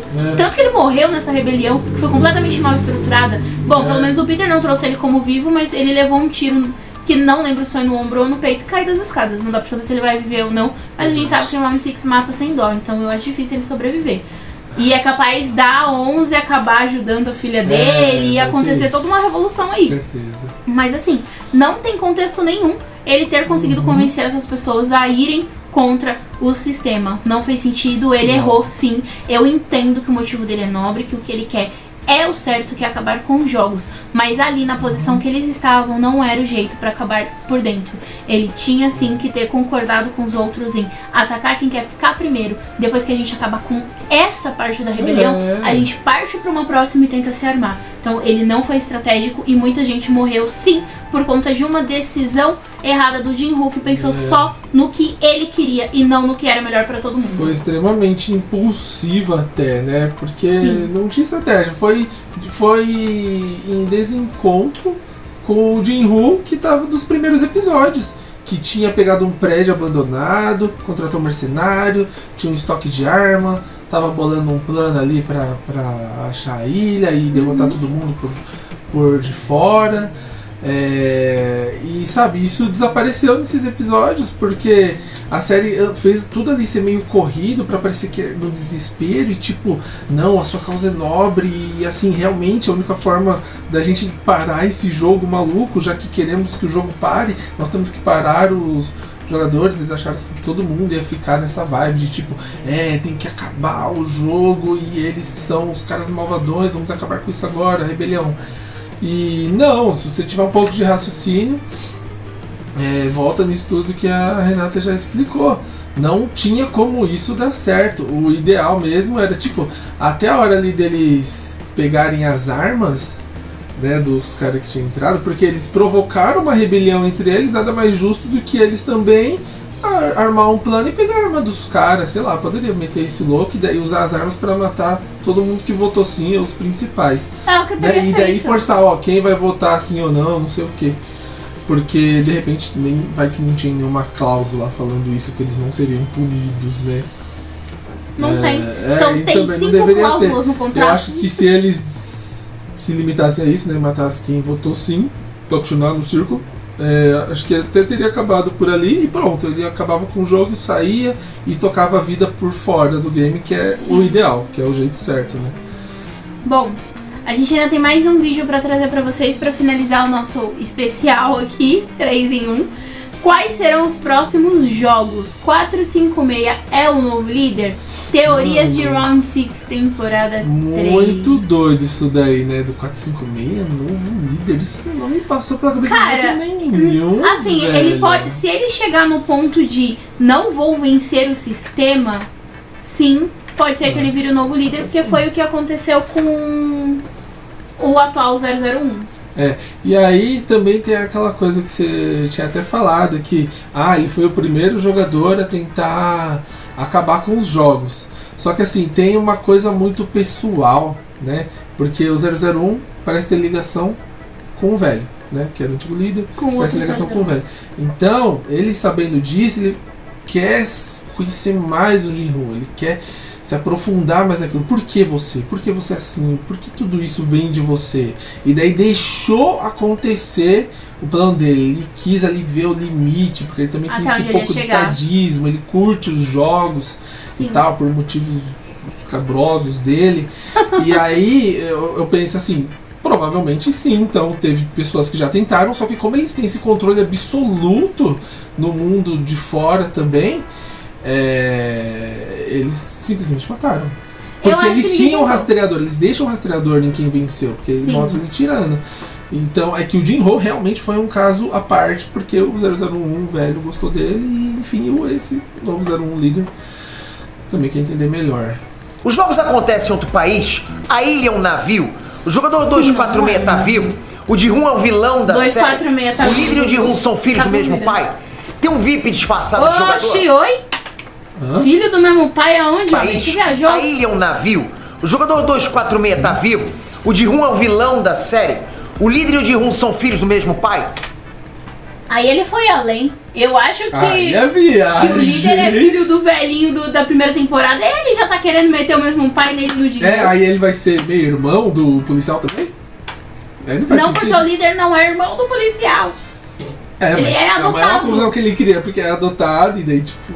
Gente, ele vai ser o quê do virou policial? A festa do Kaki. Tem um VIP disfarçado de jogador? Gente, cadê os VIPs, né? Eu queria ver os VIPs. Essa de ter um VIP disfarçado de jogador seria top. Só porque ele é um filhinho da mamãe? Não, esse não é o cara da criptomoeda? Não, é um cara que é completamente arreglado e inocente, não faz nada. Minsu lá, tá, tô ligada. Que acaba ficando no grupo do Thanos, né? Do Thanos, né? Agora que a internet está explodindo teorias sobre a temporada final de Round 6 e eu trouxe os principais aqui pra você hoje. Vamos lá!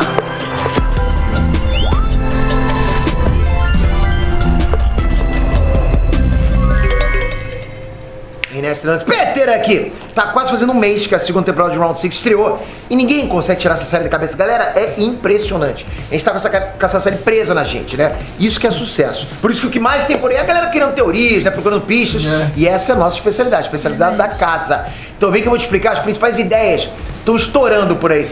E vamos falar do senso de justiça da 011 ali, o triângulozinho, né? Ela quer matar as pessoas, né? Dar um tiro ali na cabeça para eles não reutilizarem os órgãos. É muito falho, né? Porque essas pessoas já têm que morrer. E aí os caras vão usar os órgãos, por mais mórbido e doido que seja, eles ainda vão vender esses órgãos e vão acabar salvando vidas no final das contas. Aí ela tá evitando os caras de fazer isso, é meio errado também, né? Na verdade, chega a ser tão errado do que só... Na verdade, ela tá fazendo a coisa certa, porque ela tá ali pra matar os caras. A ordem que o líder dá pra ela é tiro na cabeça pra matar. Ponto. Os outros que estão traficando estão errados. Eu entendi o seu ponto do... Eles estão traficando órgãos, por mais errado que isso seja, vai salvar a vida de pessoas. Mas vai salvar a vida de pessoas que têm dinheiro e não que precisam. É muito diferente. A gente vai entrar num mercado onde quem tem mais dinheiro tem mais chance de ficar vivo. E não a doação de órgãos onde você morreu de causas naturais, doou seus órgãos e existe uma fila de pessoas precisando de órgãos e você vai doar pra quem tiver primeiro naquela fila. Isso é salvar vidas. Agora, tenho esses órgãos aqui, quem quer, quem dá mais dinheiro, é errado do mesmo jeito. Porque você tá dando preço pra vida das pessoas. E a vida das pessoas não tem preço, tem valor, é diferente. Mas assim, é que assim, é errado por errado, entendeu? Tem esse ponto, não tem como dizer que tá certo qualquer coisa relacionada a isso. Eu acho que ela tá certa. É um senso de justiça, assim. Eu acho que ela tá certa, porque quem tem dinheiro vai ter que esperar tanto quanto quem não tem pra ter uma chance de ficar vivo. Mas isso é justiça. Mas eu achei só meio zoado a justiça dela, né? Achou contraditório. Eu acho que ela só tá puta. Pra caramba, Mas eu acho que ela faz justamente por isso. Porque lembra da menininha, que é a filha do jogador 246, que também precisa de um transplante e tudo mais? Ela fez justamente por isso, porque na percepção dela é errado isso. Que quer dizer então que os órgãos vão sair daqui pra quem tem dinheiro. Mas e quem precisa, como aquela criança, e não tem dinheiro? Não é justo a vida de uma criança deixar de ter valor porque o outro tem mais dinheiro pra pagar pelo órgão que ele pode comprar no mercado negro. É muito mais complexo. Eu acho que ela tá fazendo a coisa mas quanto mais pessoas ricas tiverem acesso, aí esses órgãos vão pra quem tem um pouco menos de dinheiro. É só ter muito órgão. O difícil é ter o órgão, né? A gente continua falando que pessoas precisam morrer pra outras viverem. Deixa um like e se você tiver alguma teoria, manda aqui embaixo. Tô curioso pra ver, vai que você tem uma maneira pra caramba, hein? Tô olhando os comentários, vamos começar. Um VIP entre os jogadores. Jogador 125 chamado Minsu e vivido pelo ator Lee Davis. Eu teria que ele seria um dos VIPs. E a questão aqui é se a galera achou realmente uma pista ou se é por coincidência ou um descuido da produção. Vamos partir do princípio que não tem dois atores chamados David Lee na Coreia do Sul. Se é assim, então a pista tá quente. Isso porque lá na primeira temporada, o ator que interpreta o VIP que usa máscara de viado, que é acreditado como David Lee, que é o nome americanizado de Lee David. Agora, na segunda temporada, o ator que faz o jogador 125 tá acreditado com a versão coreana desse nome, Lee David, ou Lee David, né? Além disso, no próprio decorrer da segunda temporada, esse personagem é chamado pelo nome Minsu, e nem sempre pelo número dele, eles nem que é o mais comum. Então isso pode indicar que teria sim alguma coisa especial aí. Então, você confia nessa teoria que Lee David e Lee David são a mesma pessoa e logo ele está interpretando o mesmo personagem durante as temporadas? A resposta vai vir na temporada 3. Eu acho que Os nada a jogos ver. não acontecem só na Coreia do Sul. Bom, uma parte dos fãs tem a convicção isso de é que o jogo é, na verdade. verdade, um esquema global. Além disso, a coisa de onde o jogo acontece também tem revirado a mente de muita gente. Tem um pessoal que aposta que a ilha nem é na Coreia do Sul, por isso que ninguém acha a ilha. Outra hipótese que a ilha nem é mesmo uma ilha, ok? E sim um navio disfarçado. Por isso que é impossível de localizar ela, porque, tipo, o local dos jogos é móvel e pode estar em qualquer lugar do oceano. o Essa cara ideia é que mais não quis criativa, achar. digamos assim, né? Mas, mesmo assim, tem gente colocando a mão no fogo por isso aí. Já pensou se foi isso? Ji-hoon muda de lado. Nada. Outra especulação é que o Ji-hoon pode virar o vilão da trama e pode até ocupar o lugar do líder no jogo. Mas assim, levando em consideração a ação dele no último episódio da pseudo-rebelião dele, ele foi um vilão, porque ele é culpado por todo mundo que morreu ali. Ele vai falar, você não vai conseguir voltar lá, todo mundo vai achar que você é um pária e vão querer te matar, então agora você vai assumir esse papel aqui, um papel doido. Pode ser, pode virar Não, algo não acho assim. que é nada disso. Eu acho que ele pode simplesmente cair na real e falar: eu não tenho como Nossa, ir não. contra este sistema e me unir a ele pode ser melhor pra minha vida. Não consigo uma teoria que encaixa isso. Ele tem uma filha. E se a vida da filha dele depender dele se unir ao sistema ao invés de ir contra o sistema? Pensa nisso. Essa ideia se baseia primeiro no fato de que a série tem aproximado muito os dois personagens, o Ji-hoon e o líder. Daí, se você lembrar, o velhinho 001, né, da primeira temporada, foi quem criou os jogos. E nessa ele elegeu o In-ho pra ser o líder desde que ele ganhou a edição que ele jogou, né, como a temporada 2 mostrou pra gente. A ideia dessa teoria começa daí, entre a temporada 1 e 2. Com a morte do criador do jogo, o líder pode subir na hierarquia e nisso o posto dele fica vago. Claro, a gente viu um personagem de macacão preto e rosa substituindo o líder enquanto ele estava jogando na temporada 2. Mas a série deixou entender que esse era só um substituto temporário. Se a gente levar essa teoria em conta, a gente tem que considerar que a função de líder é ocupada por um ex-jogador que venceu o jogo da Lula. Então, se o In-ho subiu de nível, o próximo sobrevivente que pode ocupar o cargo é o Ji-hoon. Total sentido. Além disso, teve uma fala daquela mulher meio bruxa que disse que na temporada 2, né, que o Ji-hoon tava lá por uma razão. Então talvez essa razão não seja especificamente destruir o jogo, e sim uma profecia de que ele vai mudar de lado depois de tantos traumas. Você acha que essa ideia tem fundamento? Não. Filho do 001. Muita gente mundo afora Não sou só aposta que eu. o 001 é pai de alguém nessa história. E o filho dele pode ser o Ji-hoon, ou o líder. Não. Ou os Já dois. tem- ou o Vamos líder, começar ou com a os possibilidade dois do também. líder ser o filho do velhinho que criou o jogo, ok? Uma das supostas evidências é o simples fato do velhinho ser o chefão da parada toda e ter confiado no In-ho para ocupar o cargo de liderança tão alto, né? Outra curiosidade é o nome dos dois jogadores 001. O velho se chamava Oh Yoon-nam. E na segunda temporada ele se disfarçou de jogador e usou um nome falso para se apresentar para os outros. E o nome que ele escolheu é Oh Young-il.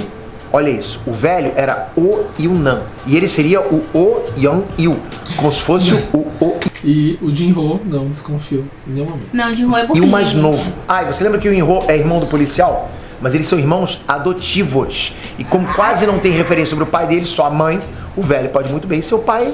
E do leite, Peter, do leitinho que ele recusou. Ou abandonou a família. E o mesmo Pai vale morreu, pro Ji-hoon, abandonou que só a tinha família. a mãe na temporada 1. E aí é uma forma de explicar o porquê que o jogador 001 da primeira temporada se apegou tanto ao Jin-ho. Né? A ponto de no final revelar que ele foi um dos criadores. Então eu acho que é plausível sim uma teoria de que ele seja pai dos dois. Mas Eu digo acho que faz mais, sentido. tanto o Ji-hoon quanto o líder estão sendo considerados como o suposto filho do velho 001. Por quê? Por causa de uma cena da primeira temporada. Ô, Que Leite, cena? quer ver? A cena acontecia no começo da série, né? No momento do dormitório, quando eles estavam distribuindo o café da manhã. Nesse dia, o Ji-hoon recebeu uma caixinha de leite de um dos guardas. E ele disse que não podia tomar leite e tal. Daí o velho puxou o assunto falando assim: aposto que você apanhava do seu pai o tempo todo. Lembra dessa frase? Ficou clássica, né? E o Ji-hoon respondeu: como você sabia? E o velho falou: meu filho também. Ele era exatamente como você. Galera, é por causa dessa cena que as duas teorias se formaram. Para algumas pessoas, o líder é o filho do velho, porque ele deu a caixa de leite pra grávida e ele fez questão de dizer que ele não podia tomar leite, igual o filho do velho.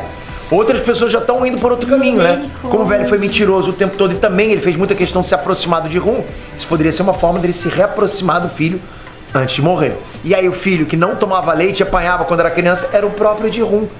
Mas Falei eles que vão ele falava além. do filho dele. Se você lembrar, no 6º episódio da temporada 1, antes do jogo das bolinhas de gude começar, o velho acabou fazendo xixi nas calças e o Ji-hoon amarrou a própria jaqueta dele no velho, pro velho não sentir tanta vergonha. Mas depois disso, o velho deu a própria jaqueta dele pro Ji-hoon vestir. Isso poderia ser um símbolo pros funcionários da ilha, como se ele dissesse pro pessoal: esse aqui é meu protegido. Tanto que o velho se sacrificou, fingiu que perdeu, fingiu que morreu Pra quê? Pra proteger o Ji-hoon nesse jogo. E ainda no jogo das bolinhas de gude, quando eles chegaram no cenário do jogo, o velho disse que morava num bairro exatamente daquele jeito. E o Ji-hoon confirmou que ele também morava num bairro bem parecido com aquilo. E outra pista muito doida é que um dia, durante o jogo, o velho perguntou que dia era e eles ficaram na dúvida se era dia 24 mesmo ou não. Daí o velho disse que queria saber o dia porque o aniversário do filho dele tava chegando.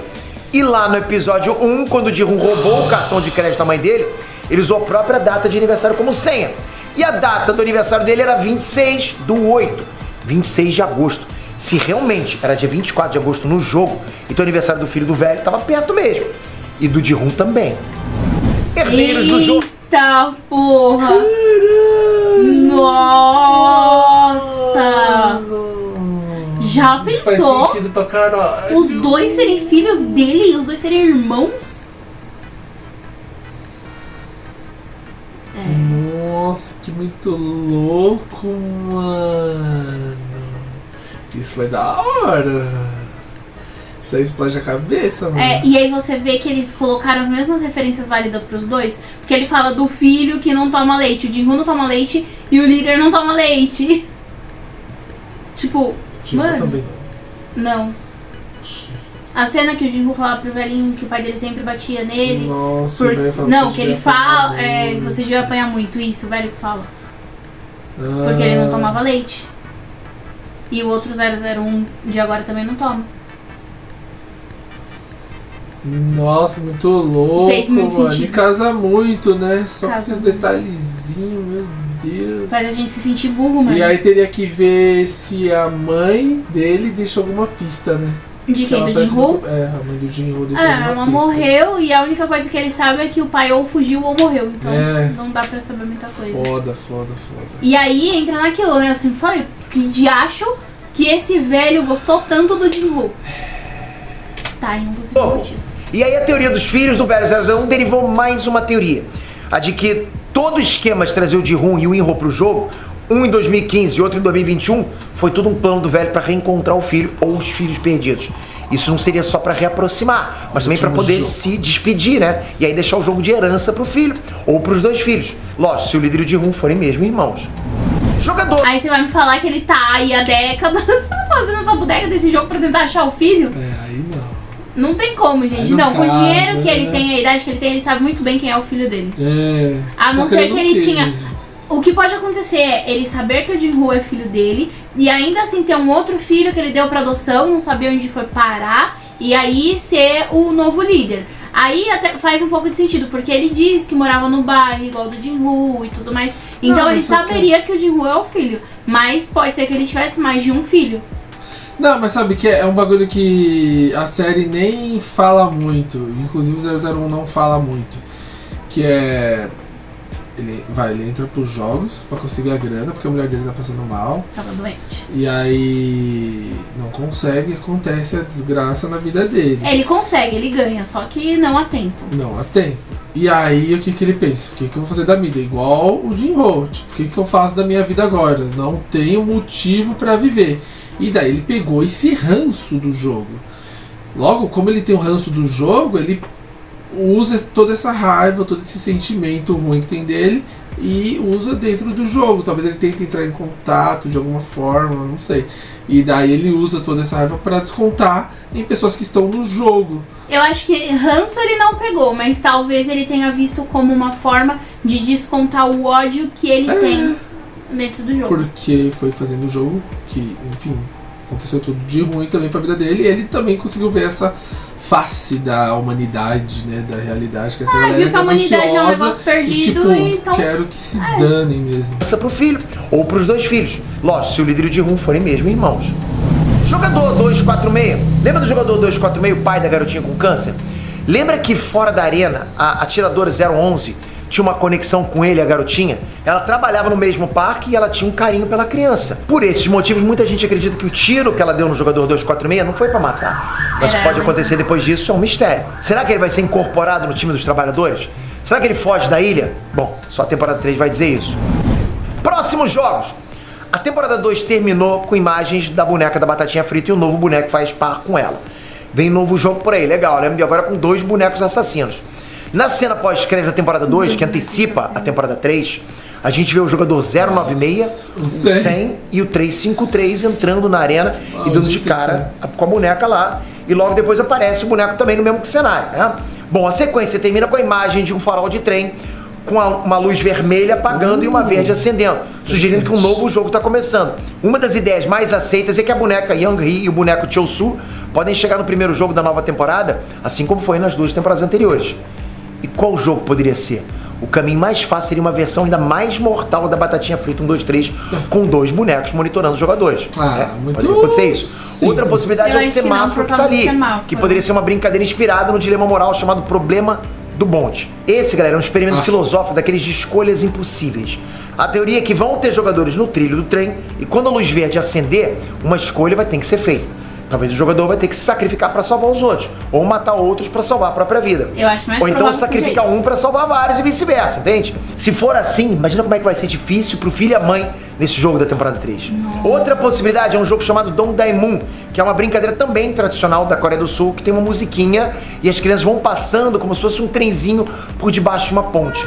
Quando a musiquinha acaba, a ponte cai em quem estiver debaixo. E o jeitinho de Round 6 reproduzir essa brincadeira que deve ser o mais sanguinário possível, né? Aí caindo e esmagando. Outros jogos também já deram o ar da graça.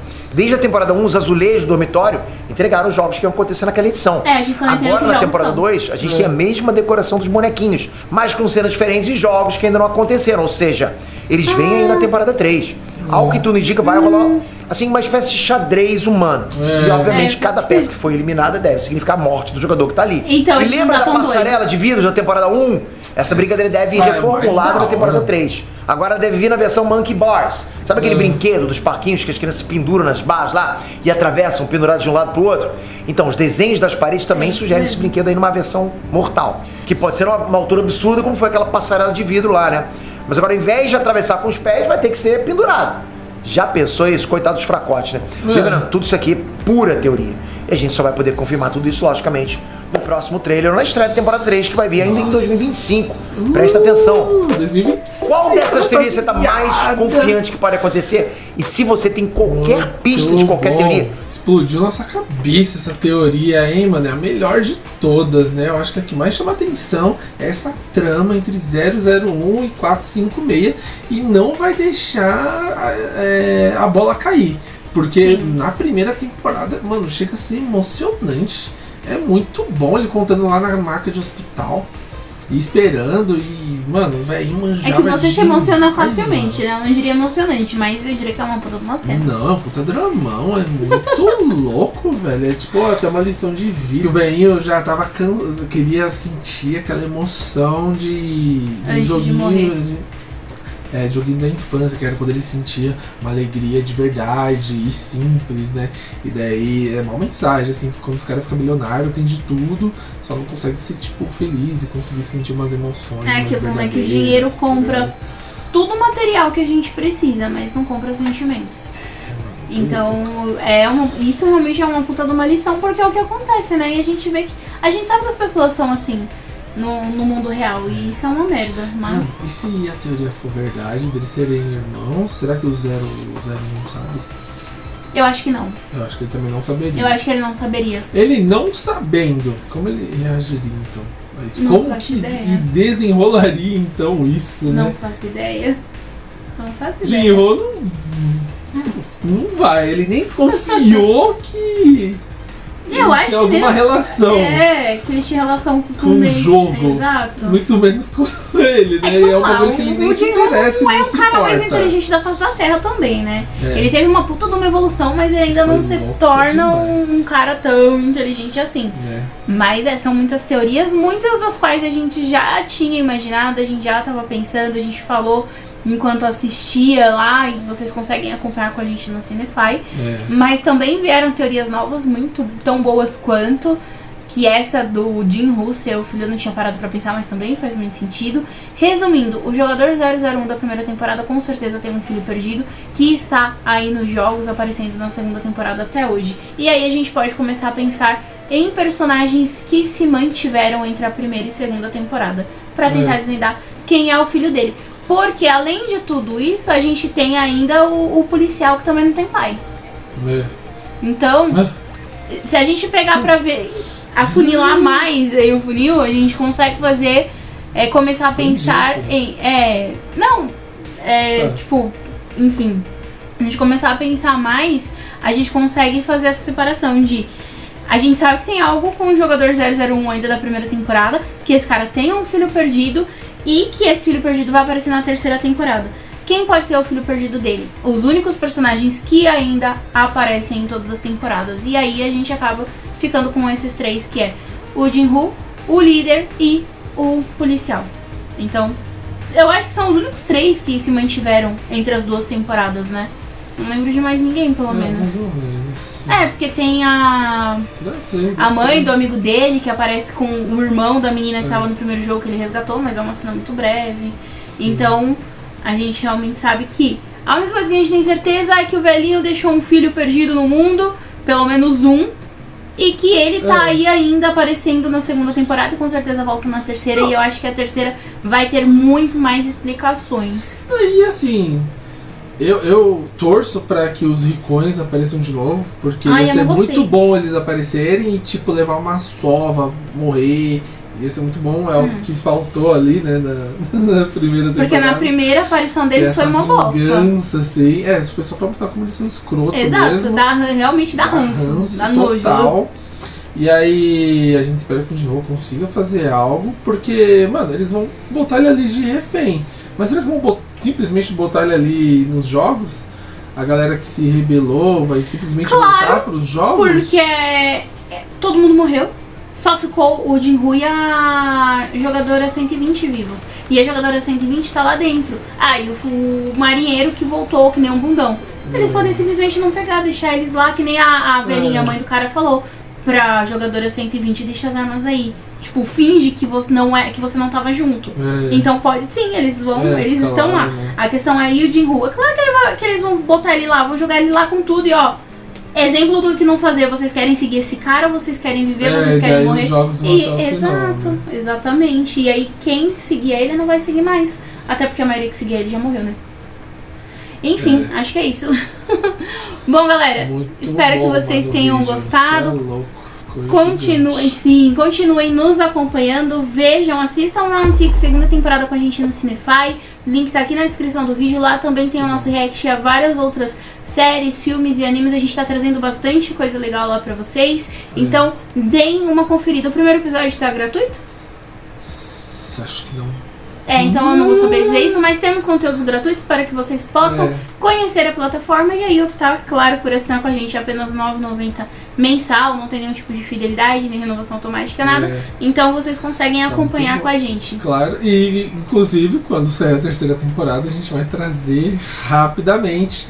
Comenta aí se vocês gostaram, né? Que é mais vídeo assim nesse estilo, que a gente tá no hype altíssimo para continuar fazendo essas loucuras. Sim. Bom, até a próxima então e a gente se vê na live sexta-feira às 19 no YouTube. Beijo. Falou.